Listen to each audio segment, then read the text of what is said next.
Welcome everyone again to another episode of the ideaXme show, the show that profiles the humans behind the really big ideas that are shaping the world, inspiring the future and future creators. And for all those that like really great stories, I'm Ira Pastor, your life sciences ambassador along for this journey.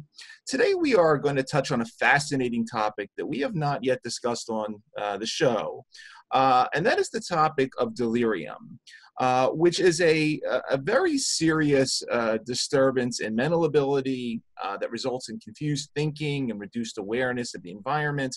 And in contrast to dementia, which we've actually discussed quite a bit on the show, which is a very chronic and progressive condition, delirium is an extremely acute state. And for anyone that has a loved one, say that they've seen emerge from, say, a surgery in such a state, it can be very shocking. But a variety of other medical conditions can cause this state. Recent studies indicate that delirium is quite common in older people in the hospital, with occurrence rates upwards of 65%.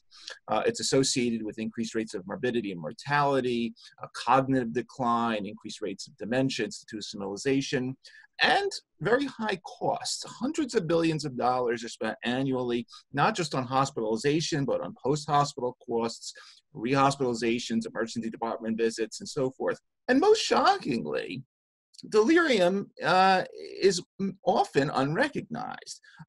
Studies have demonstrated that only about 1/3 of physicians and nurses currently are capable of recognizing this state, which is very interesting. Today we have a very important thought leader in this space with us that we're going to walk through this topic with, and that is Dr. Sharon Inouye. She is the director of the Aging Brain Center at the Hinda and Arthur Marcus Institute for Aging Research, Hebrew Senior Life in Boston, Massachusetts. Dr. Inouye has a medical degree from University of California, San Francisco, a master's in public health from Yale, and currently holds the Milton and Shirley F. Levy Family Chair and is professor of medicine at Harvard Medical School at Beth Israel Deaconess Medical Center. Her research focuses on delirium and functional decline in hospitalized older patients, resulting in more than 300 peer-reviewed articles on the topic. Currently, she's the principal investigator of the successful Aging After Elective Surgery study, which is an $11 million program on delirium funded by the National Institute of Aging, which purpose is to examine the interface of delirium and dementia and how delirium ultimately alters the course of dementia.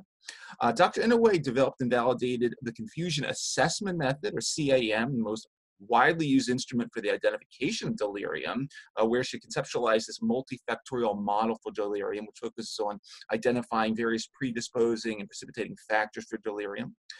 She's also developed a hospital elder life program, or HELP, a multi-component intervention strategy designed to prevent delirium by targeting 6 delirium risk factors, which we'll get into in a little bit. Dr. Inouye has been awarded numerous accolades in her field, multiple awards, as well as being elected to the Institute of Medicine, National Academy of Medicine. All that being said, Dr. Inouye, thank you for taking the time to come on the show today. Well, Ira, I'm delighted to be here, and thank you for that introduction. It's a real pleasure. It's a real pleasure. I wanted to start off, as we do on the show, by giving you the floor for a little bit, basically to talk about yourself, a little bit about your background, where you grew up, how you got interested in medicine, and ultimately, if you could take us back sort of that, 30, 35 years or so, where you first started encountering this unique state, but you were very interested in it, but many clinicians and other folks that you're working with at the time sort of were very dismissive of it when you really found an interest in something that you wanted to go after. Sure. So I grew up in California, and my father was a family practitioner. And I remember he worked very, very hard. He wasn't around a lot while I was growing up because he worked very long hours. And all I wanted to do was to spend time with my father. And so I would beg and beg to go with him on his hospital rounds and to be in his office starting as soon as I could walk. I think I remember being at his office when I was 3, 4, and 5. And that's really where my love of, or my passion for wanting to become a doctor actually started way back then. And you've asked how I wound up in being interested in delirium. It's a it's a really good question. So at the core, I'm a clinician scientist. So I am board certified in internal medicine and geriatric medicine. I did medical training and then, specialized in internal medicine and geriatric medicine. Mm-hmm. And then I did research training in clinical epidemiology. And what I found was, as I went into practice, I think really in my heart and soul, I'm a clinician. And so I started as a clinician and I found that there were older patients admitted to my service when I was first trained. So this is literally 35 years ago. When I first was licensed as a doctor, I was through with my training and I was what's called an attending physician. And so Mm-hmm. at that point, you're in charge of the patients. The buck stops with you for the first Mm-hmm. time. And I had these 6 patients I remember so vividly who came into the hospital. They were all older adults and they became very confused on my watch. They had not been confused before they came to the hospital, and then they were admitted for a variety of problems, not all the same problems. So congestive heart failure, lung disease, cancer treatment, a broad spectrum. But they all became very confused during the course of the hospitalization. And I'm a new attending. I'm taking everything very seriously. I asked my colleagues, my chief of staff, what is it about these older people that come in the hospital and get really confused? And they said all different versions of Sharon. We see that all the time. That just happens to older people. It's not something you need to worry about. And I said, really? And they said, yep, it happens all the time. It's just normal, basically, amongst older adults. And so I completed my month and I kept thinking about these cases and I really couldn't accept that that was normal or that should be normal, and I didn't understand it. And so I reviewed all the records of these patients and what happened to them on my service and after.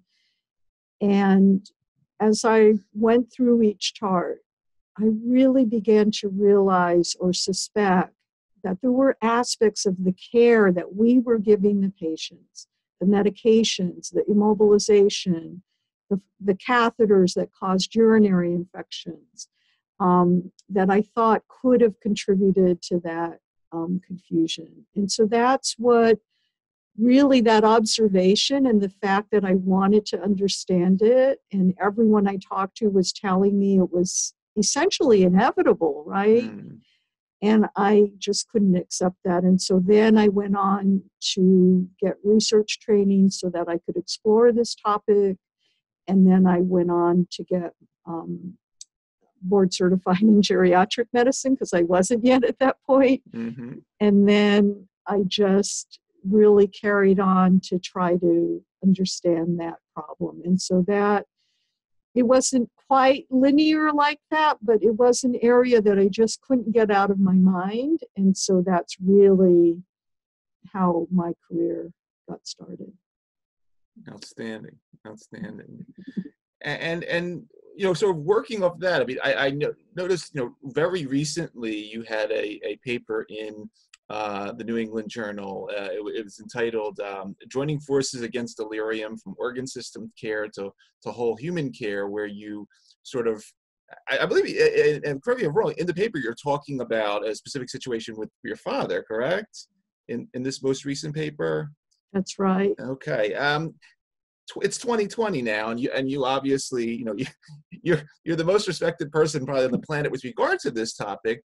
Are you happy with how things have progressed, or are we still? I sort of like to just get the feel before we get into sort of the, some of the other papers which talk about how we deal with delirium. But are you in 2020, and with sort of you writing about your father's case now, are you happy about how things have transitioned? Are there still sort of these big let's say, gaps with many professionals that just, as you don't want to look at this. It's just, but just talk a little bit of sort of where we are in 2020 versus where we were, say, 35 years ago, as you see sort of the medical teams in the community that encounter delirium. Yeah, so that's a very perceptive question, Ira. So I think in many ways, we are in better shape. In many ways, there are, when I started in the field, there were basically a handful of publications on delirium each year. And many of them were published by me. And now in 2020, there are over 1,000 papers per year. So the attention to the area, there are, hundreds of investigators working on delirium. There was so much more known about the risk factors, the causes, the outcomes, that we know that prevention is effective. And so that, we've really developed an understanding that's, really quite impressive now. I think, though, on the flip side, though, despite all that attention, research, etc., there are so many things we still don't know.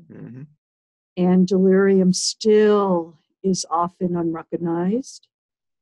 And we don't know how to treat it properly to really shorten its duration. And we don't understand its fundamental mechanisms. And so those are all areas where we need to do better. And I think the recognition in the hospitals, and that's part of what I tried to talk about in that article about my father, it's complex and it's easy to miss. And the way our medical care system has evolved in the hospitals, it's subspecialist driven. And it focuses on technology and consultations and lab results. And the reality is delirium is a clinical diagnosis you need to make at the bedside. And you need to be aware of it and be looking for it. And I think, a lot of the specialties haven't been inculcated with a geriatric, conceptualization or focus. And so we really need to work on that better. There's also a terrible lack of coordination of care in hospitals, and there have been many that have written about this. I wrote about it from the perspective of my father, who, as you know, was my hero and my role model. Absolutely. And when he became delirious, I was already considered a world's expert in delirium, and I was sitting at his bedside, and I could not prevent it from happening. And I also couldn't get the many, many teams that were taking care of him to focus in on it, to realize what was happening, to realize what needed to happen to get him out of it. And so, it just made it a very difficult situation. And that's what really caused me to write that article that's received a lot of attention. And so I'm hoping it can lead to some changes in the hospital systems. I know there's an age-friendly hospital movement going on that's really spearheaded by the John A. Hartford Foundation and the Institute for Healthcare Improvement. And many, many hospitals are joining in, which is wonderful. And delirium is one of the major tenets that they're focusing on, the prevention of delirium in the hospital. So I'm hoping over the course of the next few years that things will start to change, Ira. And I think once we have an effective treatment strategy or a marker, clinical marker to identify delirium, I think if either of those things happen, I think things will change very rapidly. Excellent. Excellent.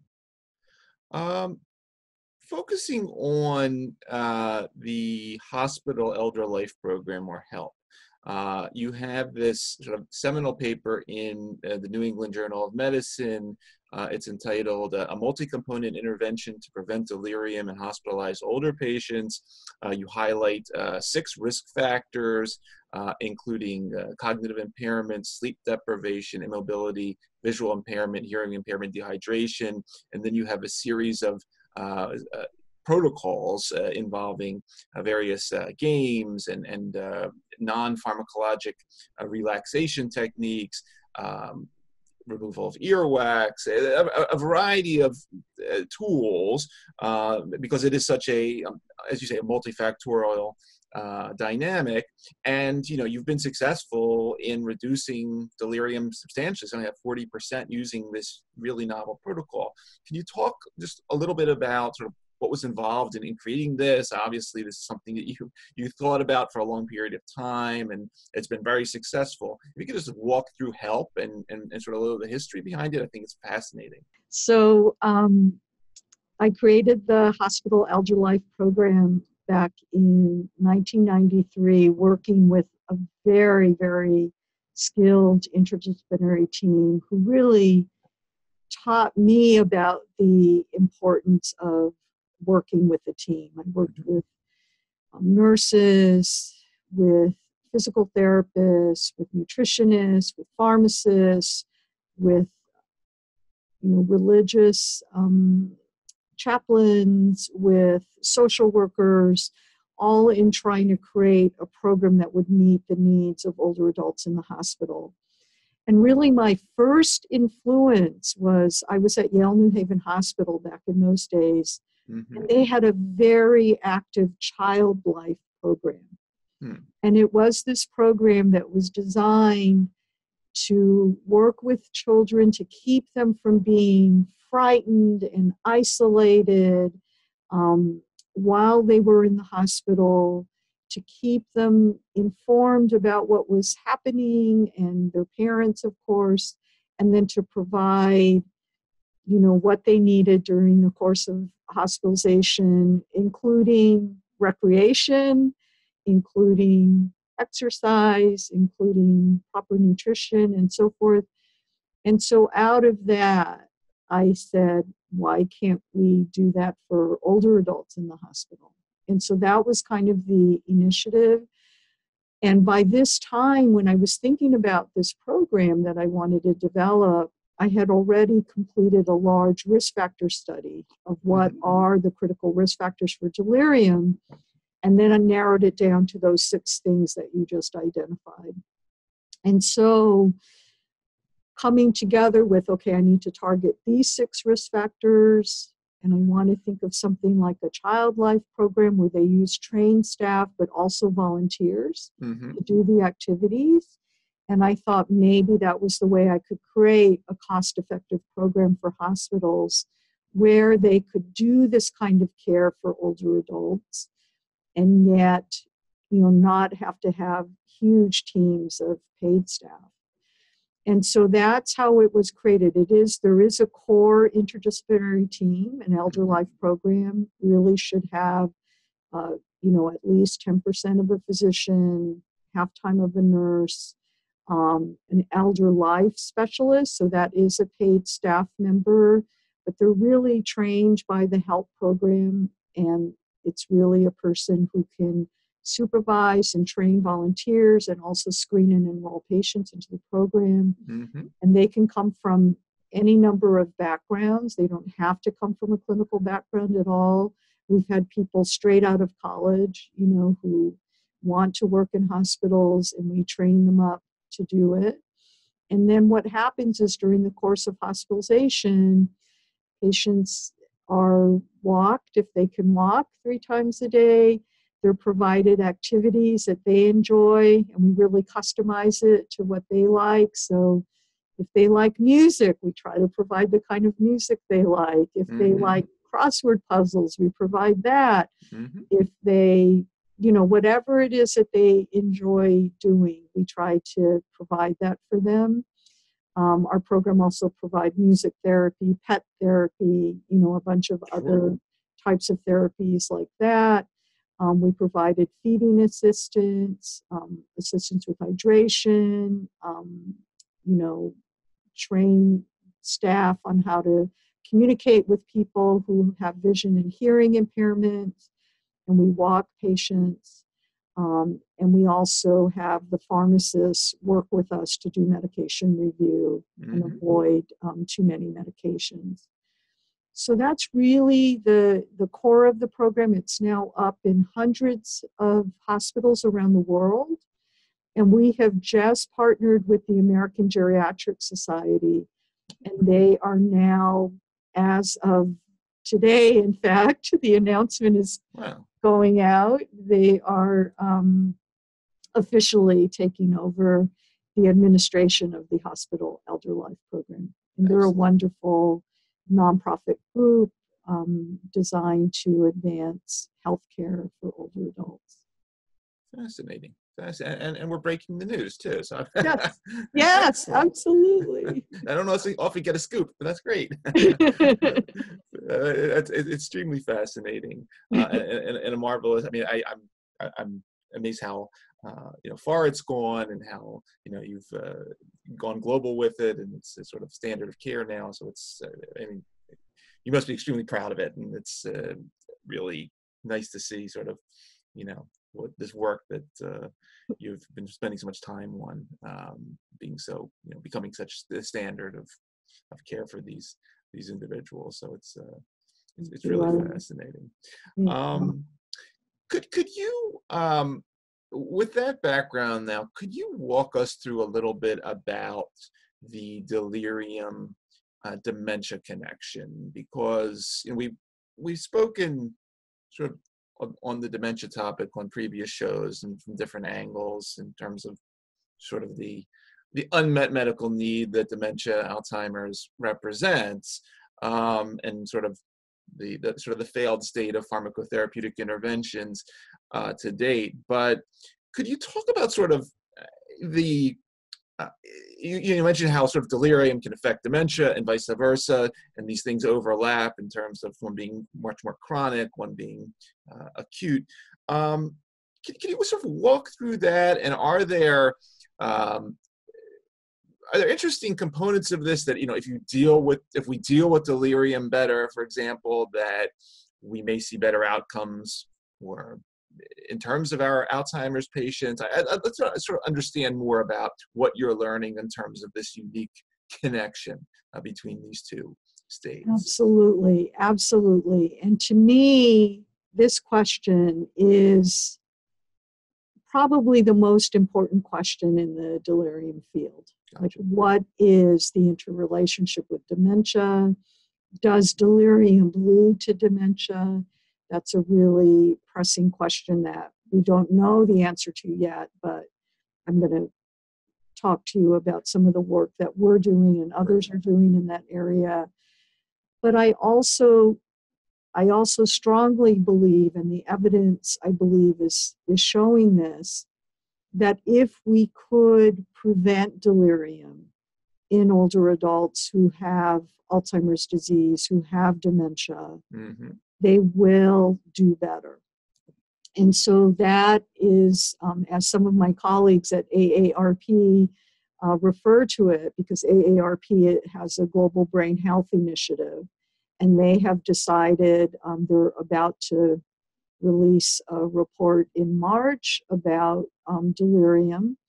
And they feel that delirium is low-hanging fruit that the Alzheimer's field has not addressed, in that here's something we already know we could prevent 40% of, and that is extremely common in people with Alzheimer's disease. It's 5 times more common in the hospital setting if you have underlying Alzheimer's disease, even mild.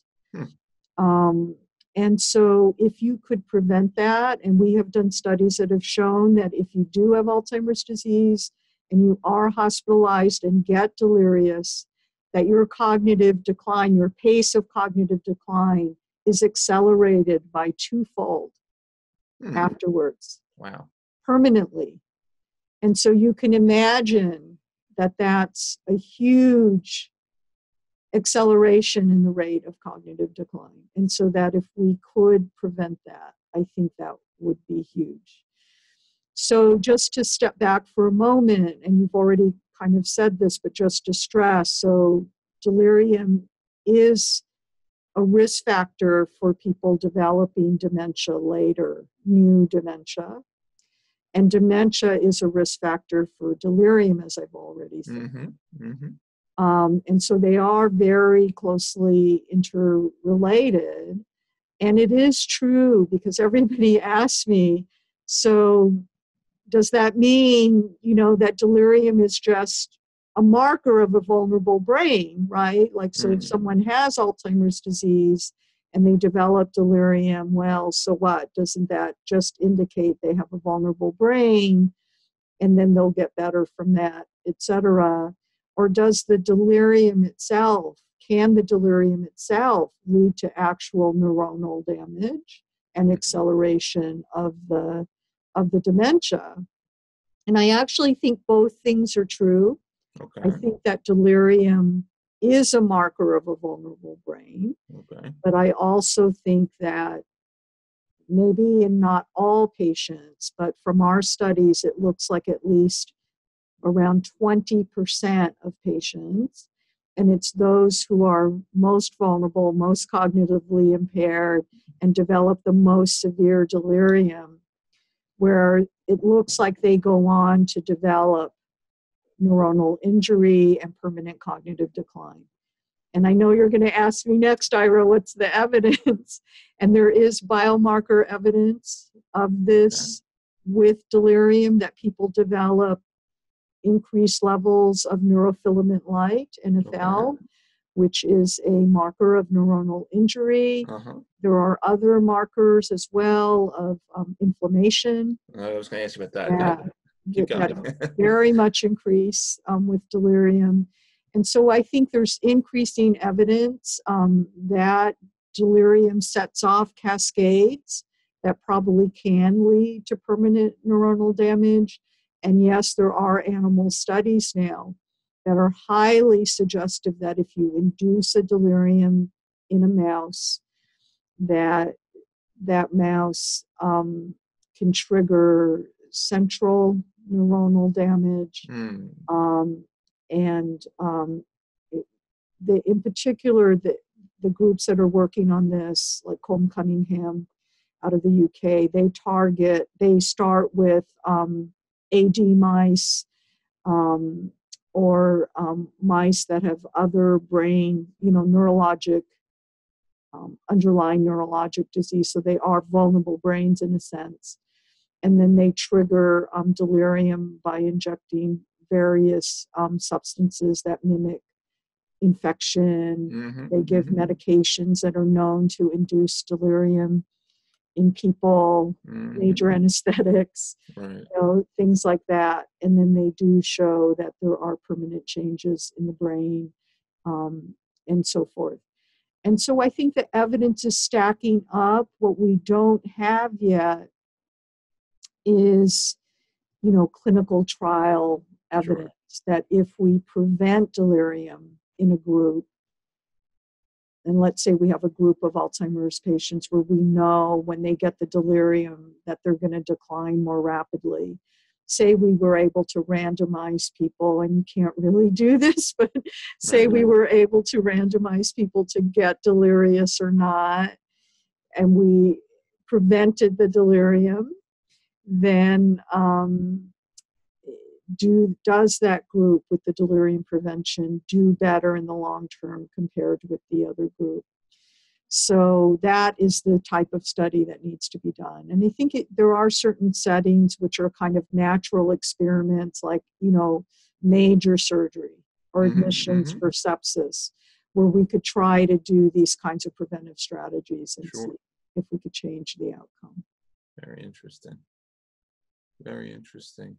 You're talking about some of the models. You just mentioned something really interesting, and sort of this, thinking back to my days of pharmacology, the class of pharmacological substance known as deliriants which, there are certain anticholinergic drugs and old school antihistamines and so forth that are capable of stimulating a delirium, which, unlike drugs like LSD or dissociatives, ketamine, and things like that, where you're somewhat lucid, these things really can make you, put you out there. Are there any, I mean, a lot of those deliriants are very sort of old school pharmacologic agents. Are there any anti-deliriant substances along those? I mean, just thinking back, I'm trying that because we haven't really talked too much about sort of pharmacologic interventions, but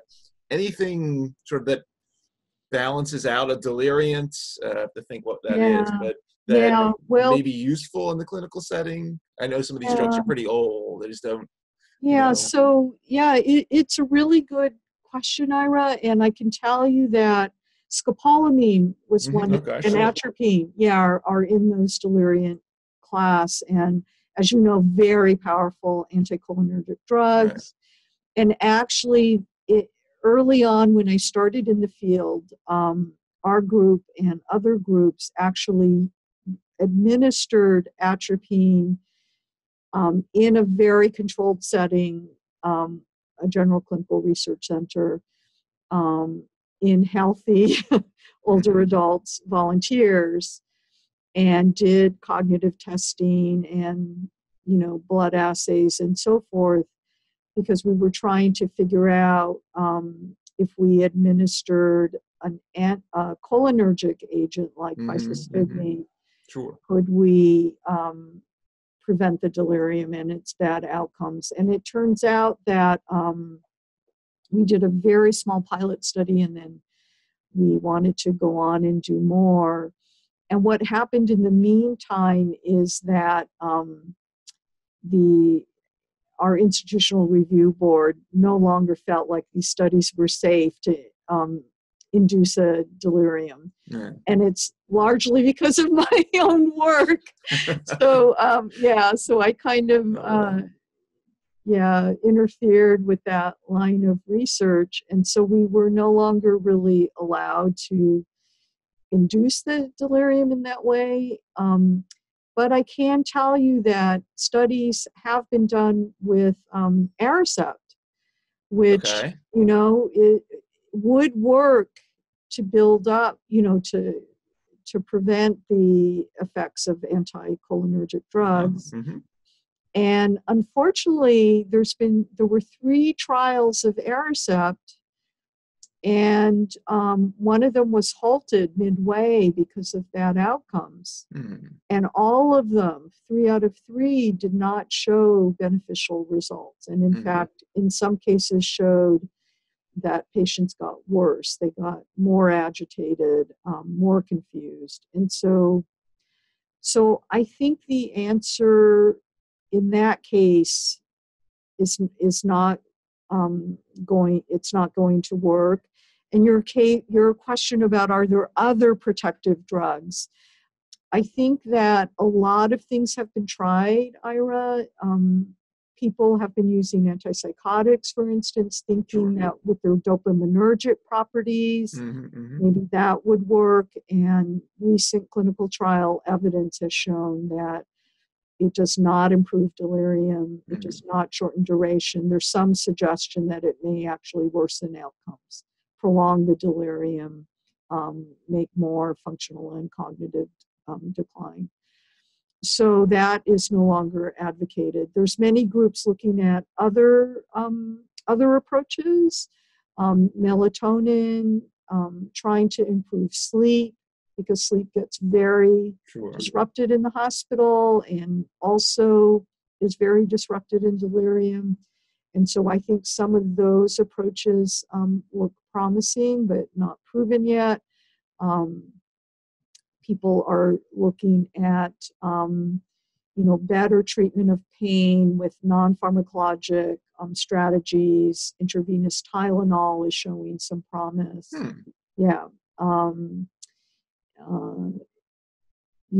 Thinking about how to target inflammation better. So I think there's a lot of thought going into it.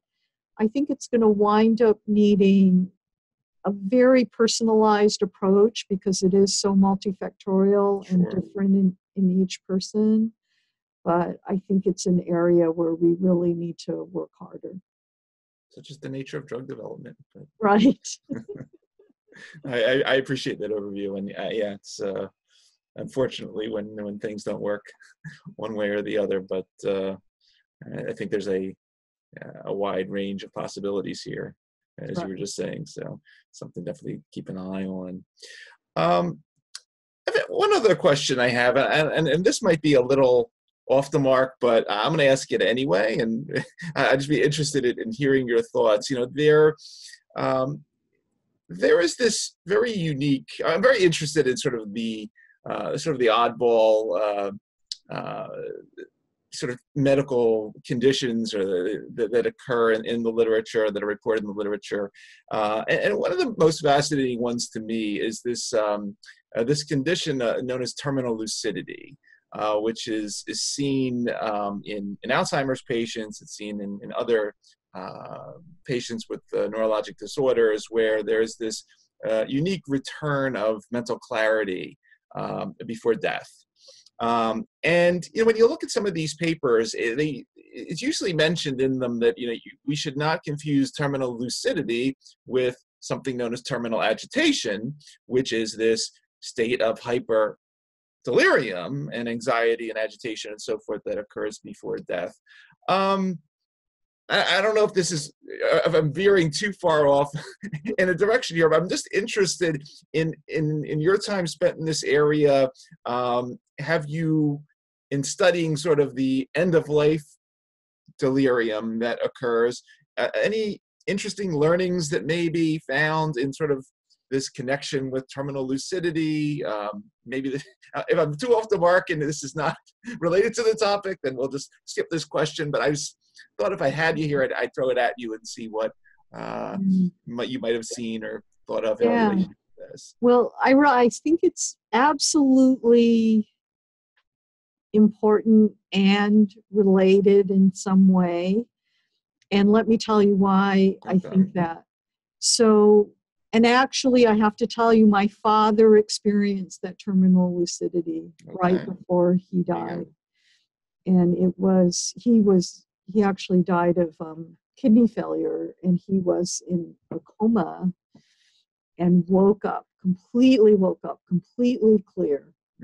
And I got to ask him the final question that I so wanted to ask, which was, are you sure you want to stop dialysis? And he actually, my father's a big jokester. And he opened his eyes and he said, "Oh, hi, Sharon." After he had been in coma for 2 days. "Oh, hi, Sharon." Amazing. He said, "Dad, are you sure you want to stop dialysis?" And he looked at me and said, "That's what you want to ask me?" Ha, ha, ha. He goes like that. And he said, no way. And so that, just with his joking around, and then he said, "All I need to say to you, Sharon, is take care of your mom." And so just that little brief exchange of that joke and then take care of your mom. And then, the whole thing lasted only maybe 2 or 3 minutes.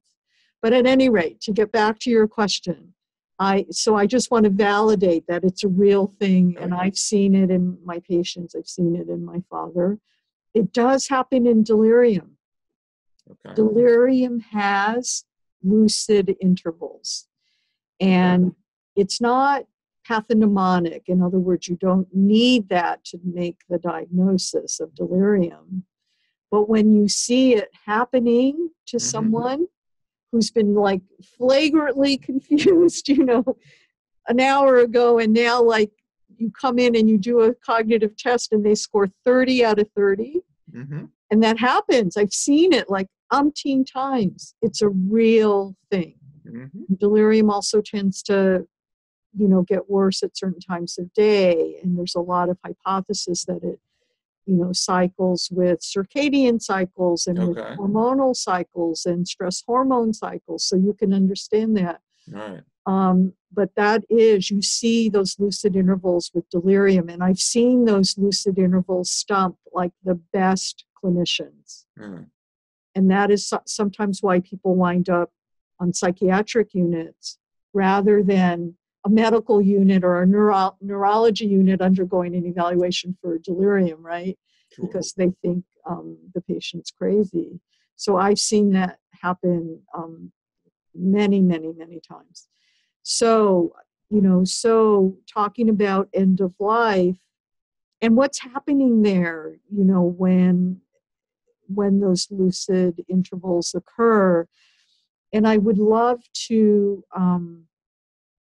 have some of our wonderful colleagues who are expert in electroencephalography or EEG and delirium, Mm-hmm. because there are a lot of funky things that go on electrophysiologically in your brain when you're delirious. There are many areas where there's increased slow wave activity. You also see areas that look like seizure-like activity, and so I think what happens is, almost similar to maybe a seizure, where a wave comes across of these abnormal electrophysiologic patterns, Mm-hmm. and then they can clear for moments, right? And that's when you can see the lucid interval, and then it comes back again. You also see this phenomenon when people emerge from anesthesia. Okay. It's often not a smooth linear process, right? Like people will wake up and they'll be okay, and then suddenly they're under again, and they talk about the release of the anesthetic agent from the stored muscle tissue and so forth. But you also see it on the EEG patterns. So what's happening at the end of life, I'm not sure. You could make a bunch of hypotheses, about what's happening. But it's a real thing, and I do think it's related, and I do think if we could understand it better, it would really help us understand the functioning of the brain. And that's really why I hope I can interest more people in studying delirium, because it really gives us this window into a very severe, but most of the time reversible process, right? Where the brain gets totally deranged. And so, that's a really important area where we can gain insight into what's going on in the brain. And so I hope that other people, there's so many people working in Alzheimer's disease who are, super smart and super expert. And I hope, and basic scientists in a lot of fields, I hope I could just interest more people in thinking about delirium, because it is such an exciting, almost a model of reversible brain failure. Exactly. Yep, I appreciate that. And I appreciate the very touching story about your father. He has obviously had a major effect on you, and, your career path, what you've done so far. I was sort of, the wrap-up question, and we typically talk about sort of influencers, and needless to say, your father was one of those for you. Are there other people that you may want to sort of mention, give a shout out to at this point of the show that, really influenced you on this path, that, if it wasn't for them, I'd be talking to Sharon Inouye, a cardiologist or a lawyer or something totally different, that, really kept you on the straight and narrow, that this was your sort of domain to become the world's thought leader of? in delirium. So I've had wonderful, wonderful, wonderful mentors in my career. And I really want to give a shout out to Alvin Feinstein and Ralph Horwitz, who were the directors of the Robert Wood Johnson Clinical Scholars Program at Yale. And they had a tremendous influence on my career. That's where I was trained in research and clinical epidemiology, and developed my passion for research and really using my clinical observations and clinical skills to try to shed light on the area. They really taught me the importance of that and how to do that. And then Lisa Berkman, who's here at the Harvard School of Public Health. She was also one of my original mentors there at Yale. And she was my MPH advisor. And it's with her actually that I created the CAM, or confusion assessment method, that is now the world's leading instrument to diagnose delirium. And Lisa taught me about traditional epidemiology and public health approaches to delirium, and she's brilliant and really helped me take on sort of this multifactorial condition. And then Dr. Mary Tinetti, who's the chief of geriatrics at Yale, was my geriatric mentor, also a very brilliant researcher, a MacArthur genius, and she's had tremendous impact on my career. And of course, Victor Zhao, who you interviewed just recently. Absolutely. And I've gotten to know him well with the Grand Challenge Healthy Longevity Roadmap Project. And he's been so inspirational to me, and really, I think, in calling attention to aging globally. Absolutely. Is going to have tremendous impact on our field. And he's just an amazing person, as you well know. Absolutely. Absolutely. Well, Sharon, I mean, this has been very eye-opening. It's a fascinating topic. It's fascinating hearing about your career and everything that you've done to sort of take this unmet medical need and move forward to make it less unmet, and to really sort of change the course of how it progresses and impact the lives of these patients. And there's a lot, as you say, a lot left to do, but if we can help you spread the word and influence others to really focus on this, we'll do our best in that. And for everybody that's watching and going to be listening on the various podcast networks, we've been speaking with Dr. Sharon Inouye, Director of Aging Brain Center, Hebrew Senior Life, Professor of Medicine at Harvard Medical School, Principal Investigator of the Successful Aging After Elective Surgery Study, developer of both confusion assessment method and the hospital elder life program.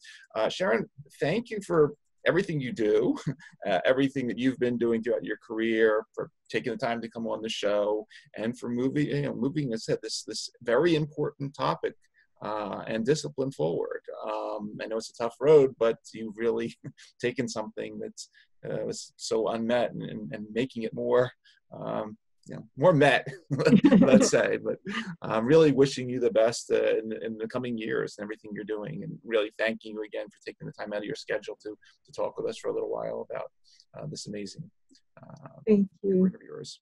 Thank you, Ira. It was just wonderful to be on the show. I love your perceptiveness and your questions. And I just wanted to mention it's World Delirium Day on March 11th. Okay. And so we will put a link to that on the blog as well. That's fantastic. So we'll let everybody know. Thanks so much, Sharon.